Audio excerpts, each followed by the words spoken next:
Hello, I am Logan Maddox, and this is my sport trend analysis report on UWG athletics. Thank you for bringing me into this consultancy brief today. In this presentation, you're going to hear about the background of West Georgia athletics, some of the issues surrounding the department, what sport and consumer professionals suggest, and my solution, which is a virtual esports tournament. Starting out with the background, West Georgia Athletics really is a premier collegiate sports operation. They have the programs based out of the Carrollton campus. They offer men's sport programs in baseball, basketball, cross country, football, and golf, and women's programs in basketball, cross country, golf, softball, soccer, tennis, track and field, and volleyball. West Georgia has won many Gulf South Conference titles, including a women's golf conference championship just a few weeks ago. West Georgia was in the NAIA back in the 1970s. It's a different college sport league than the NCAA, but they moved to the NCAA in 1981. They started in Division III. They are now in Division II. They have on-campus facilities for most sports, and those facilities are top-notch, including, which you can see on the right bottom, the Coliseum, which is the house of West Georgia basketball, West Georgia volleyball, and then above that is University Stadium, which is the home of West Georgia football. Renovations occur on those facilities each few years just to help keep them in top shape, and more renovations may be coming with the incoming athletic director, Jason Carmichael. He's just taken over at West Georgia. He comes from the University of California, East Bay.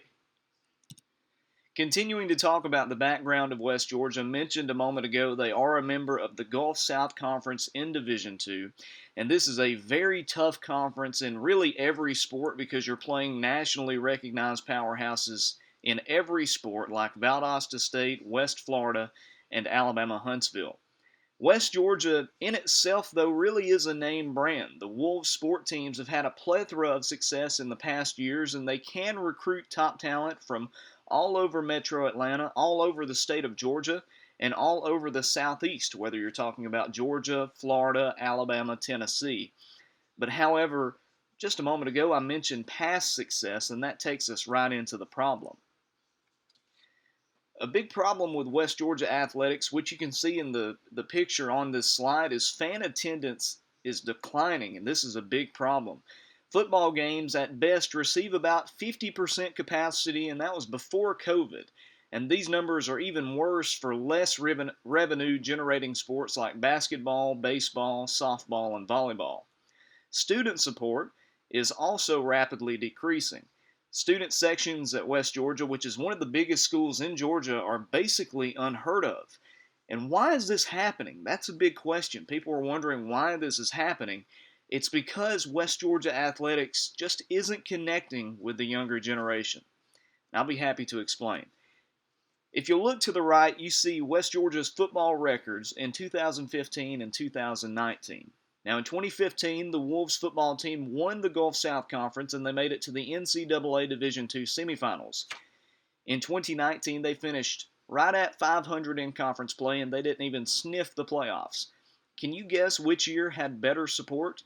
Can you guess which year they had packed out stadiums for the football games, and that support from students led over to basketball, baseball, softball, and really all the sports on campus? If you guessed, you're probably going to say 2015. You're absolutely right. So let's face it. Most young sport fans are bandwagoners. And if you're a college student or younger, it's because maybe you haven't formed those sport allegiances yet. Why should I cheer on the football team if they're just going to get hammered by Valdosta State? If you're a school or a sport program, you must either win or appeal to students in another way to receive that support from them. And this lack of support from students and the younger generation could end up really hurting West Georgia in recruiting and finances. From a recruiting standpoint, the best athletes may go somewhere else like Valdosta State or West Florida for a better fan base. Plus, if the locals of Carrollton and the Carroll County area are the only ones attending games, it's going to result in less money for athletics, and that just worsens the situation. A good example of this came at Southern Methodist University in the 1980s, and this comes from Dodds with Time magazine in 2015. SMU was a great football program in the 1980s, consistently competed for national titles in the early 80s, and they became the most regarded school in the state of Texas, which is a big deal. That fan support for football bled over into other sports like basketball and softball, baseball, and the athletic department received a ton of money just from the gate from people coming out to see their games. SMU football was found to be cheating. They had NCAA violations that shut down the football program, so all their young fans left. And now, all these years later, SMU is just another school. They're no longer the best school in Texas. They're just another school, and that's something that you've got to look out for, because if you don't have that young fan success, if you don't have that student support, you're losing a big part of your fan base, and it hurts your athletic department tremendously. Looking at literature review, there's been a ton of peer review articles on the topic of primary consumption beyond the sporting performance. McCaskill with Forbes said that today's sport fans, especially the young ones, are preferring over-the-top channels to consume sports, and these over-the-top channels include streaming like Amazon Prime, ESPN+, Netflix, or Twitch. In another article, Lindholm with the International Sports Law Journal went so far to say that streaming is changing sports and television as we know it. He said that streaming could lead to the death of television. And finally, Meyer with Economics 21 found through research that income inequality isn't strongly affecting consumption. He said that consumption inequality isn't increasing as badly or as fastly as income inequality. This means that people may struggle financially, but despite that, they're still finding ways to consume what they want or what they need. What does this mean altogether? When you put it all together, you find out that though income inequality is increasing, people are still finding ways to consume the things that they like.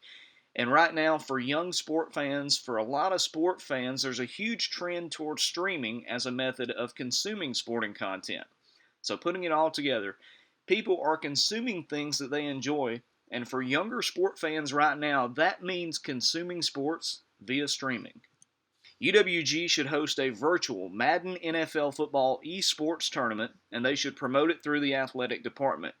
It should be streamed through Twitch. It could also be streamed through the athletic website.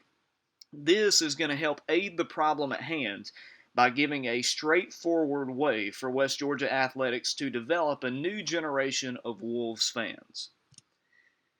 But why esports and why video games? Well, if you don't have sports success, you've got to connect to the younger generation somehow.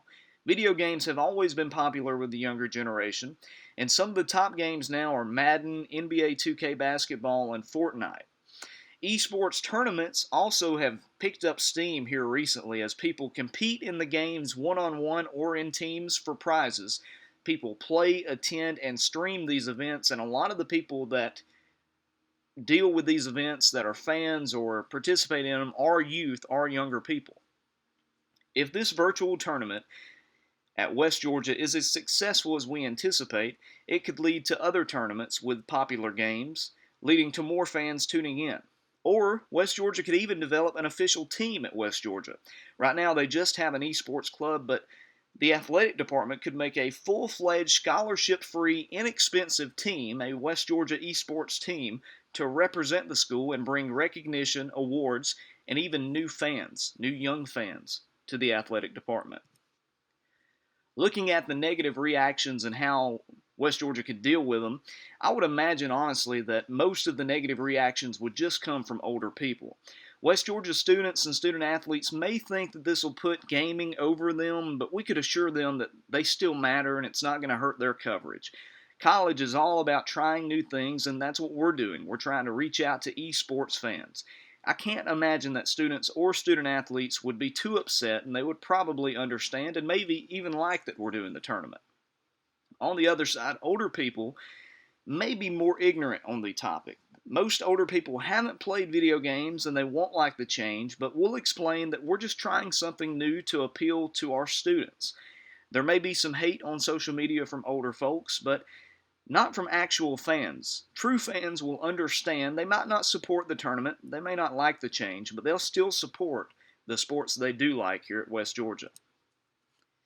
Continuing to talk about the action plan, West Georgia Athletics, with this plan, would gain traction with the younger generation. The students or prospective students or fans would receive a new avenue for fandom. West Georgia would really be able to reel in new folks to tune in to be fans of the Wolves, and also West Georgia could receive prize money via the esports club or esports team. It's truly a win-win situation for West Georgia Athletics to tap into a new demographic and add younger fanatics to an aging fan base. Here are the references from this presentation. Thank you for your time. Thank you for bringing me in today, and I appreciate your consideration.